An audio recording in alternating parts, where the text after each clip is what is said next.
story for you. This whole experience has had me crying all morning long. Where are my scissors? I'm just stopped because, hey everybody, my name is Shauna Carmack, and if you're new to my channel, welcome, and I hope that you'll stay for happier and more lighthearted times. If you're not new, if you're a real OG, then you'll know that I'm not usually like this. I don't allow myself to get so worked up anymore. But this right here, today, has just about put me under. You know, we've been out of school for a while. I've been filling my time doing things with school, but I have been redoing my office. My spare room is what I've called it for the last 6 years. In doing so, I have had to order online, lots of things. But during this time, when I'm trying to get things done in this window of time that I have, I am not supposed to leave my house or go into bigger towns, big shopping places. I've been shopping online like everybody else in the world. Last year, my little push mower that I just love, that I got from a pawn shop, battery operated, small enough that little old me can push. I don't have to worry about gas and oil and blah blah. It pretty much went kaput. I sold it to my cousin as is, let her know what I was wrong with it, and said next year I'll buy me another. After weeks of reviewing battery operated push mowers and finding the best one for my money, because you know I don't have a lot of money, I finally found it. The exact one that I just loved on sale, or so I thought. I don't usually believe in the phrase of too good to be true because I like to find the positive in everything. But this, my friends, was truly too good to be true. I had all the mowers of this genre, for lack of a better term, were about $200, $250.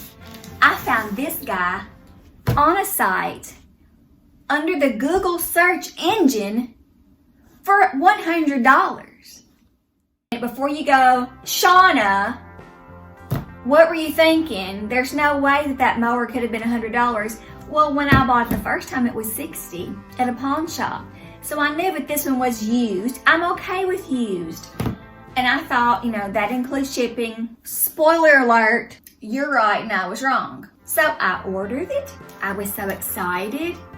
I used PayPal because I am careful. I'm a careful shopper. I want to make sure that my money was protected. I don't give out my debit card number online or at all, really. And I immediately, on April the 3rd, received a confirmation email from PayPal. Under shipping instruction, seller will be in contact with you soon, just like every other transaction I have with PayPal. The next day, I'll wait an email. So I send an email directly to the seller through PayPal's seller contact information. And the next day, I still hadn't received a reply from him. All I said was, "What is the transaction number? Can I have a confirmation?"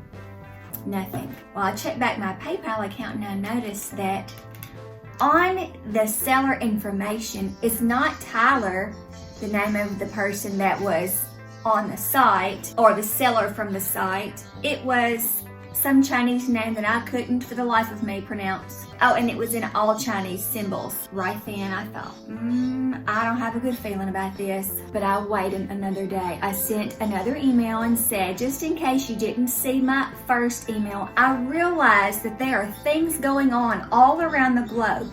I don't expect my shipment to be shipped today or tomorrow, or even next week. I just need to know that you received my payment through PayPal and that the transaction was viable. I still did not receive anything from him. I waited several days, and then yesterday morning, yesterday being April the 8th, I finally said enough is enough. So I filed a claim with PayPal. Y'all are like, what's in the box? What's in the box? By this time, I've lost my sunny disposition, and I thought, you know, PayPal has always stood behind me if I had any problems with my transactions. So I'm not worried at all. And I explained what happened. I hadn't received any information, much less the actual merchandise. Keep in mind that this is a Black & Decker 40-volt battery-operated lawnmower with battery and charger. Not heavy, but not light.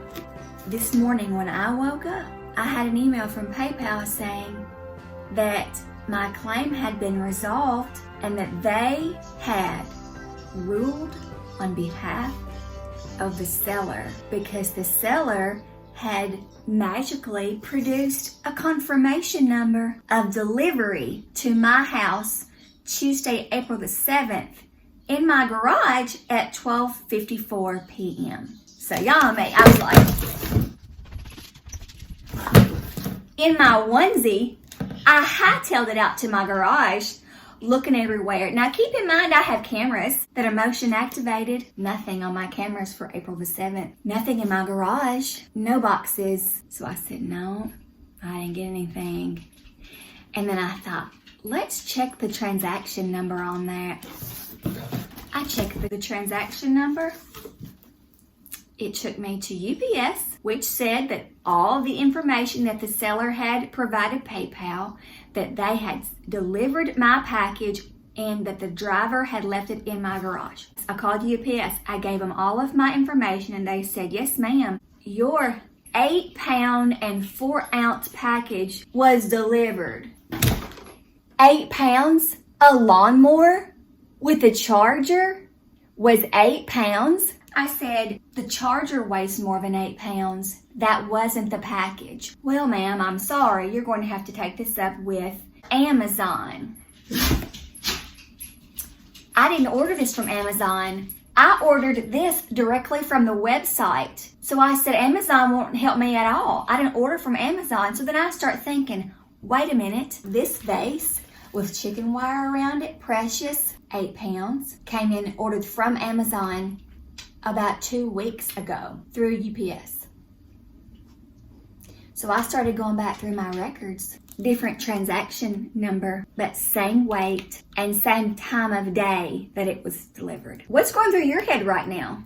Right now, in the comment section below, I want you to tell me what you think has happened. I'll give you some time.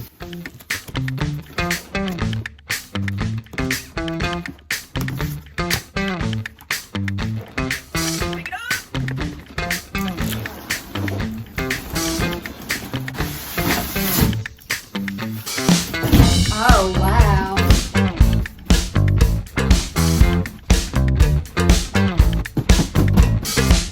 It's not coming out.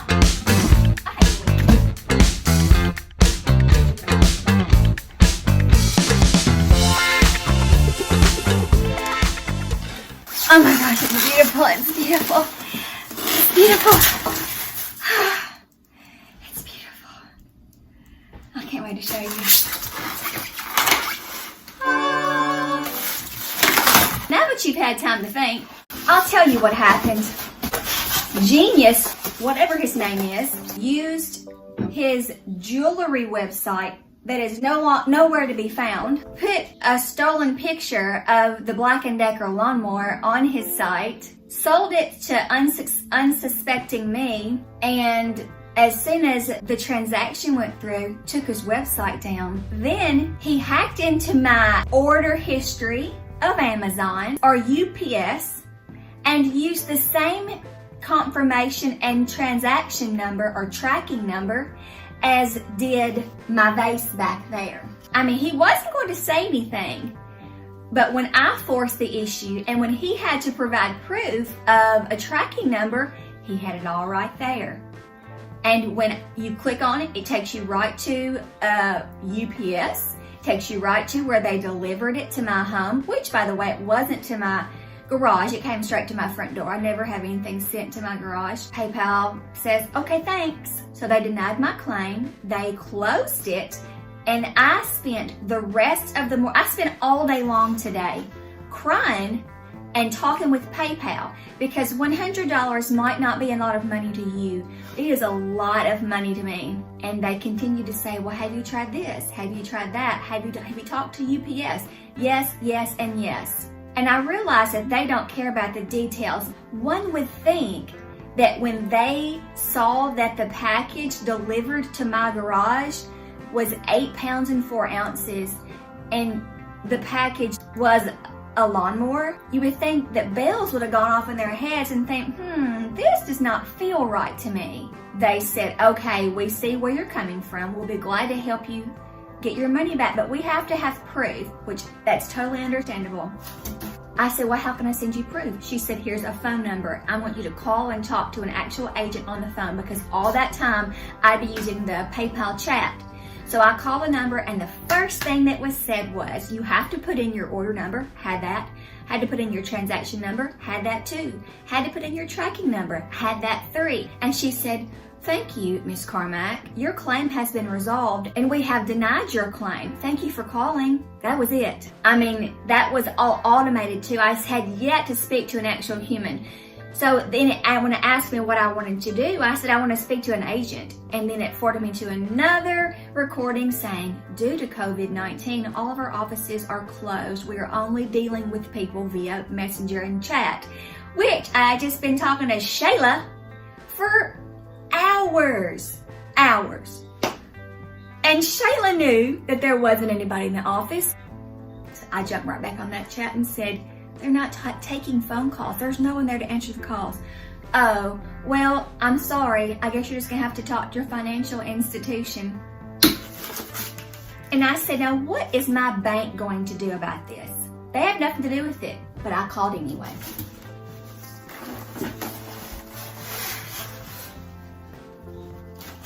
Are you surprised? Are you excited? Do you not care at all? If you're a baker, or a chef, or a person who just likes to cook, then you know why I'm so excited about this.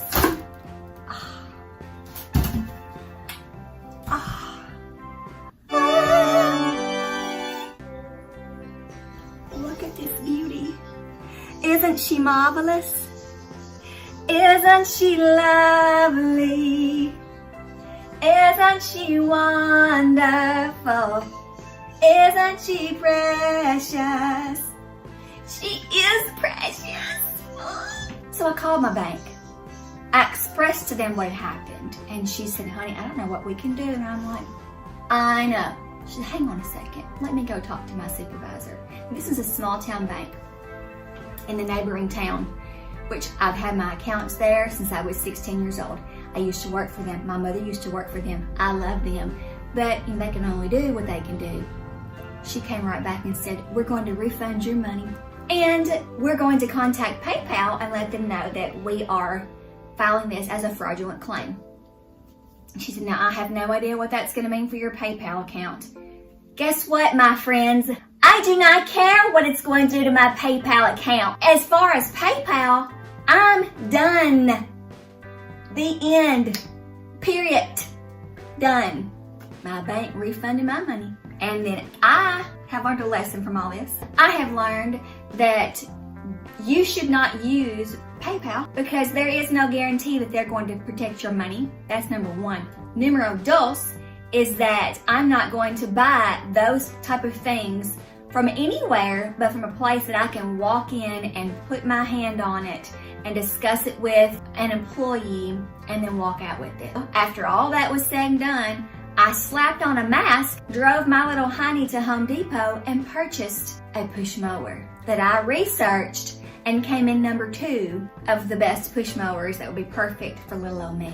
So, with all that being said, I bought this baby girl online from Macy's, and I can't wait to use her. What do you think? Do you want me to do a review on this once I get her all set up?